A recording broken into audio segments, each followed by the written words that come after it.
നമസ്കാരം, അസ്സലാമു അലൈക്കും. ഇന്നത്തെ പ്രധാന വാർത്തകൾ. കേന്ദ്ര സമ്മർദ്ദത്തിന് വഴങ്ങി കേരളം. ആരോഗ്യ കേന്ദ്രങ്ങളുടെ പേരിനൊപ്പം ഇനി ആയുഷ്മാൻ ആരോഗ്യ മന്ദിർ. ആരോഗ്യം പരമം ധനം എന്ന ടാഗ് ലൈനും ചേർക്കും. വിള ഇൻഷുറൻസ് രജിസ്ട്രേഷൻ മറ്റന്നാൾ രാത്രി 12 വരെ.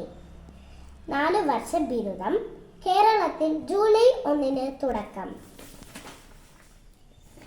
6 സർവകലാശാലകളിലെ VC നിയമനം.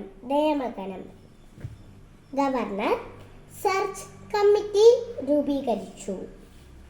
പാരീസ് ഫാഷൻ റാബിൽ ഇന്ത്യൻ പുരാണം. ഡൽഹി വിമാനത്താവളത്തിന്റെ മേൽക്കൂര തകർന്നു, 1 മരണം.